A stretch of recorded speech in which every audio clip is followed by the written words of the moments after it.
శివాయ గురువే నమః, శ్రీమాత్రే నమః, ఓ నమో నారాయణాయ.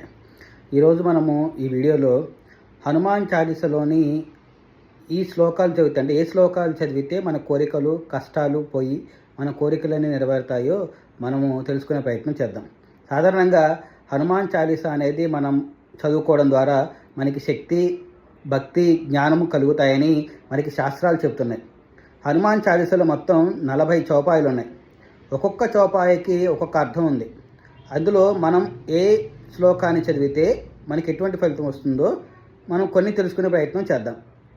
అందులో మనలో చాలామందికి రకరకాల కోరికలు ఉంటాయి. మనకి ఏదైతే కోరిక ఉందో మనకి ఇష్టమైనటువంటి కోరిక నెరవేరడానికి మనం హనుమాన్ చాలీసలోని ఈ చౌపాయిని కనుక పఠించినట్లయితే మన కోరికలు, ధర్మబద్ధమైన కోరికలు ఏవైతే ఉంటాయో అవన్నీ వెంటనే నెరవేరడానికి అవకాశం ఉంటుంది.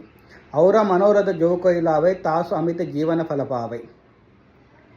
ఈ చౌపాయిని కనుక మనం భక్తి శ్రద్ధలతో కనుక పఠించినట్లయితే మీ కోరికలు ఏవైతే ఉంటాయో అవన్నీ కూడా నెరవేరడానికి ఎంతో అవకాశం ఉంటుంది. అంటే ఈ చౌపాయి యొక్క అర్థం ఏమిటంటే, ఎవరు ఏ కోరికతో హనుమను ప్రార్థిస్తారో వారికి ఆ కోరిక తప్పకుండా నెరవేరుతుంది. అది జీవితాంతం కూడా, ఏదో తాత్కాలికం కాదు, జీవితాంతం నిలిచే ఫలితాన్ని ఇస్తుంది అని దాని యొక్క అర్థం. అలాగే మనకి పనుల్లో రకరకాలైన అడ్డంకులు తగులుతూ ఉంటాయి. మనకి నిత్యము పనుల్లో కనుక అడ్డంకాలు, ఆటంకాలు ఎదురవుతున్నాయంటే కనుక వాటికి భీమ రూపధరి అసుర సంహరే రామచంద్రకే కాజ సవారే. అంటే హనుమంతుడు భీమరూపాన్ని ధరించి రాక్షసులను సంహరించాడు. అలా శ్రీరాముడి పనులన్నీ కూడా సఫలీకృతం చేశాడు.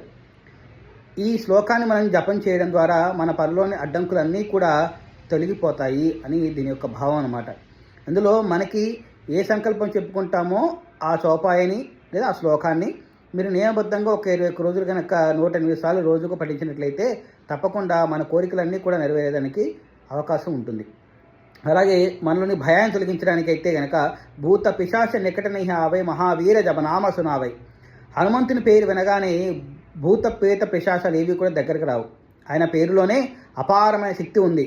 అంటే ఎవరైతే భయానికి గురవుతూ ఉంటారో వారందరికీ కూడాను మనలోని భయభ్రాంతులు తొలగడానికి ఈ చౌపాయిని భూత పిశాచ నికటనహవై మహావీర జపనామ సునావై అనే కనుక ఈ చౌపాయిని పఠించినట్లయితే వారికిలో భయాలన్నీ తొలగిపోయి వారు ఆరోగ్యవంతులు అవడానికి ఆస్కారం ఉంటుంది.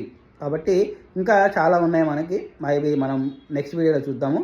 అయితే ఈ చౌపాయిలో ఉన్నటువంటి ఈ శ్లోకాన్ని చక్కగా అందరూ కూడా నియమబద్ధంగా 21 రోజులు కానీ 41 రోజులు కానీ రోజుకు 108 సార్లు కనుక పఠించినట్లయితే వారందరికీ కూడా వారి వారి కోరికలన్నీ కూడా నెరవేరుతాయని చెప్పి ఈ హనుమంతుల వారు సంకల్పించడం జరిగింది. కాబట్టి మనం అందరం కూడా ఈ విధంగా ఆచరించడానికి ప్రయత్నం చేద్దాం.